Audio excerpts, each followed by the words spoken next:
നമ്മുടെ ഇന്ത്യൻ നാവികസേന തന്ത്രപരമായ ഒരു മുന്നേറ്റവുമായി ഇപ്പോൾ മുന്നോട്ട് പോവുകയാണ്.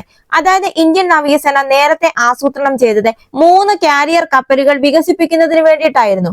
എന്നാൽ ഇപ്പോൾ ഇന്ത്യയുടെ പഴക്കം ചെന്ന വിമാനവാഹിനി കപ്പലായ INS വിക്രമാദിത്യക്ക് പകരം തദ്ദേശീയമായി ഇന്ത്യ മറ്റൊരു വിമാനവാഹിനി കപ്പൽ നിർമ്മിക്കാൻ തീരുമാനിച്ചിരിക്കുകയാണ്. അതായത് അറ്റകുറ്റപ്പണികൾക്കിടയിലും അറേബ്യൻ കടലിലും ബംഗാൾ ഉൾക്കടലിലും തുടർച്ചയായി വിമാനവാഹിനി കപ്പൽ സാന്നിധ്യം നിലനിർത്തുന്നത് ഒരു അത്യാവശ്യ ഘടകമായി കണക്കാക്കപ്പെട്ടിരുന്നു. അതുകൊണ്ട് തന്നെ 3 കാരിയർ കപ്പലുകൾ വേണം എന്ന ഇന്ത്യൻ നാവികസേനയുടെ ദീർഘകാല ആഗ്രഹത്തെയാണ് ഇപ്പോൾ ഇന്ത്യൻ സർക്കാർ തള്ളിക്കളഞ്ഞിരിക്കുന്നത്.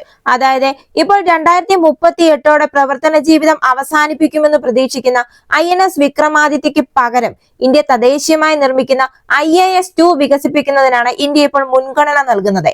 2013 റഷ്യയിൽ നിന്ന് ഏറ്റെടുത്ത INS വിക്രമാദിത്യ ഇന്ത്യയുടെ നാവിക ശക്തി പ്രൊജക്ഷനിൽ നിർണായകമായ ഒരു ഘടകമായി പ്രവർത്തിച്ചു വരികയായിരുന്നു.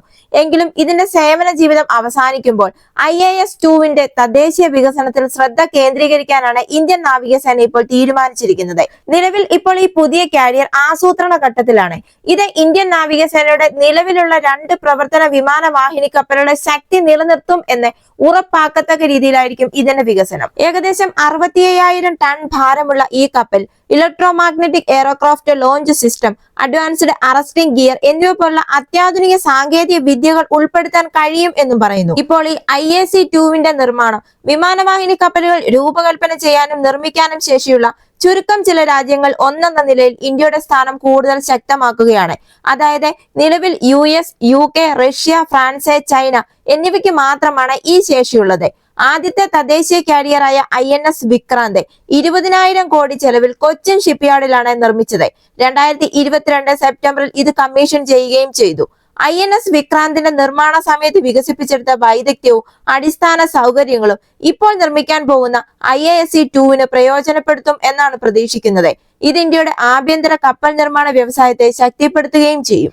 എന്നാൽ ഇവിടെ മറ്റൊരു ചോദ്യം ഉയരുന്നത് മൂന്നാമത്തെ കാരിയർ ഉപേക്ഷിക്കുന്നത് മൂലം ഒന്നിലധികം പ്രത്യേക സാഹചര്യങ്ങളിൽ അല്ലെങ്കിൽ ഒന്നിലധികം പോരാളികളെ എതിരിടേണ്ടി വരുന്ന സാഹചര്യങ്ങളിൽ ഇന്ത്യയുടെ ശക്തി കാണിക്കുന്നതിനും സ്ഥിരമായ സാന്നിധ്യം നിലനിർത്താനുമുള്ള ഇന്ത്യയുടെ കഴിവിനെ കുറിച്ച് ചോദ്യങ്ങൾ ഉയരാനുള്ള സാധ്യതയുമുണ്ട്. അതുപോലെ തന്നെ ഇന്ത്യയുടെ പ്രതിരോധ കയറ്റുമതിയെ പറ്റി അമ്പരപ്പിക്കുന്ന ഒരു റിപ്പോർട്ടാണ് ഇപ്പോൾ പുറത്തു വന്നിരിക്കുന്നത്. 2023-24 സാമ്പത്തിക വർഷത്തിൽ ഇന്ത്യയുടെ പ്രതിരോധ കയറ്റുമതി എക്കാലത്തെയും ഉയർന്ന നിരക്കിലെത്തിയിരുന്നു. 21,083 കോടി ഡോളറിലാണ് ഇത് എത്തി നിന്നത്. ഈ കണക്ക് മുൻ വർഷങ്ങളെ അപേക്ഷിച്ച് ഗണ്യമായ വർധനവിനെയാണ് കാണിക്കുന്നത്. ആഭ്യന്തര ഉൽപാദനവും കയറ്റുമതി ശേഷിയും വർദ്ധിപ്പിക്കുന്നതിൽ നിർണായകമായ make in India, Atmanirbhar Bharat തുടങ്ങിയ സംരംഭങ്ങളുടെ വിജയത്തെയാണ് ഇത് അടിവരയിട്ട് കാണിക്കുന്നത്. ഈ 23-24 സാമ്പത്തിക വർഷത്തിൽ അമേരിക്ക, ഫ്രാൻസ്, അർമേനിയ എന്നീ 3 രാജ്യങ്ങൾ ഇന്ത്യൻ സൈനിക ഹാർഡ്വെയറിന്റെ മികച്ച 3 ലക്ഷ്യസ്ഥാനങ്ങളായി ഉയർന്നു വന്നു എന്ന് വേണം പറയാൻ. അതായത് ഇന്ത്യൻ പ്രതിരോധ ഉൽപ്പന്നങ്ങൾ വാങ്ങുന്ന പ്രധാന 3 രാജ്യങ്ങളായി മാറി ഇവ.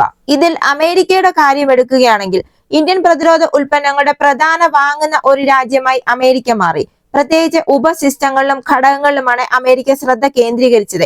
അമേരിക്കയിലെ തന്നെ പ്രമുഖ കമ്പനികളായ ബോയിങ്, ലോക്ഹീഡ് മാർട്ടിൻ തുടങ്ങിയ കമ്പനികൾ ഇന്ത്യൻ നിർമ്മാതാക്കളിൽ നിന്ന് വിമാനങ്ങൾക്കും ഹെലികോപ്റ്ററുകൾക്കുമുള്ള ഫ്യൂസേജ്, ചിറകുകൾ, മറ്റു ഭാഗങ്ങൾ എന്നിവ കൂടുതലായി വാങ്ങി. അതുപോലെ ഫ്രാൻസ് ഇന്ത്യയിൽ നിന്ന് നല്ലൊരു അളവിൽ തന്നെ സോഫ്റ്റ്വെയറും ഇലക്ട്രോണിക് ഉപകരണങ്ങളും സ്വന്തമാക്കി. ഈ പങ്കാളിത്തം ഉഭയകക്ഷി പ്രതിരോധ ബന്ധങ്ങൾ ശക്തിപ്പെടുത്തുക മാത്രമല്ല, പ്രതിരോധ ഇലക്ട്രോണിക്സിലെ ഇന്ത്യയുടെ സാങ്കേതിക പുരോഗതിയിലുള്ള ഫ്രാൻസിന്റെ താല്പര്യം പ്രതിഫലിപ്പിക്കുകയും ചെയ്യുന്നു. അതുപോലെ തന്നെ ഇതിൽ ഏറ്റവും ശ്രദ്ധേയമായി മാറിയ മറ്റൊരു രാജ്യമാണ് അർമേനിയ. അതായത് പൂർത്തിയായ ആയുധ സംവിധാനങ്ങളുടെ ഇന്ത്യയുടെ ഏറ്റവും വലിയ ഉപഭോക്താവായി അർമേനിയ മാറി.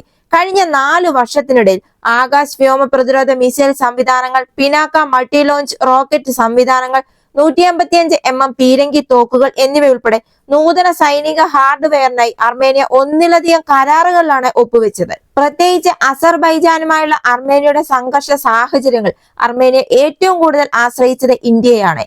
ഇന്ത്യൻ പൊതു സ്വകാര്യ പ്രതിരോധ കമ്പനികൾ മിസൈലുകൾ, റഡാറുകൾ എന്നിവ മുതൽ കവചിത വാഹനങ്ങൾ, ഡോർണിയർ 228 പോലുള്ള വിമാനങ്ങൾ വരെ വൈവിധ്യമാർന്ന ഉൽപ്പന്നങ്ങളാണ് കയറ്റുമതി ചെയ്യുന്നത്. 16 പ്രതിരോധ പൊതുമേഖലാ സ്ഥാപനങ്ങൾ, 430-ലധികം ലൈസൻസുള്ള നിർമ്മാതാക്കൾ, ഏകദേശം 16,000-ഓളം സൂക്ഷ്മ, ചെറുകിട, ഇടത്തര സംരംഭങ്ങൾ എന്നിവ ഉൾപ്പെട്ടതോടെ 2014 മുതൽ 2015 വരെയുള്ള ഇന്ത്യയുടെ പ്രതിരോധ വ്യവസായിക അടിത്തറയിൽ ഉൽപാദന മൂല്യത്തിൽ 3 ഇരട്ടിയാണ് വർധനവുണ്ടായത്. ഭാവിയിലേക്ക് നോക്കുമ്പോൾ ഇന്ത്യയുടെ പ്രതിരോധ ഉൽപാദനവും കയറ്റുമതിയും എന്ന് പറയുന്നത് 2023-24 പ്രതിരോധ ഉൽപാദനം 1.2 ലക്ഷം കോടിയിലെത്തുമ്പോൾ 2028-29 ആകുമ്പോഴേക്കും ഇത് 3 ലക്ഷം കോടിയിൽ എത്തിക്കുക എന്നതാണ് ഇന്ത്യയുടെ ലക്ഷ്യം.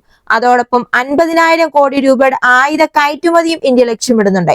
ആഭ്യന്തര പ്രതിരോധ ആവശ്യങ്ങൾ നിറവേറ്റുക മാത്രമല്ല, അന്താരാഷ്ട്ര പ്രതിരോധ വിപണിയിൽ ഒരു പ്രധാന കളിക്കാരനാകാനുള്ള ഇന്ത്യയുടെ ഉദ്ദേശത്തെയാണ് ഈ ലക്ഷ്യങ്ങൾ പ്രതിഫലിപ്പിക്കുന്നത്. ഈ വീഡിയോ നിങ്ങൾക്ക് ഇഷ്ടമായെങ്കിൽ മറക്കാതെ തന്നെ ഈ ചാനൽ ഒന്ന് സബ്സ്ക്രൈബ് ചെയ്യുക. അടുത്ത വീഡിയോയുമായി വീണ്ടും കാണാം.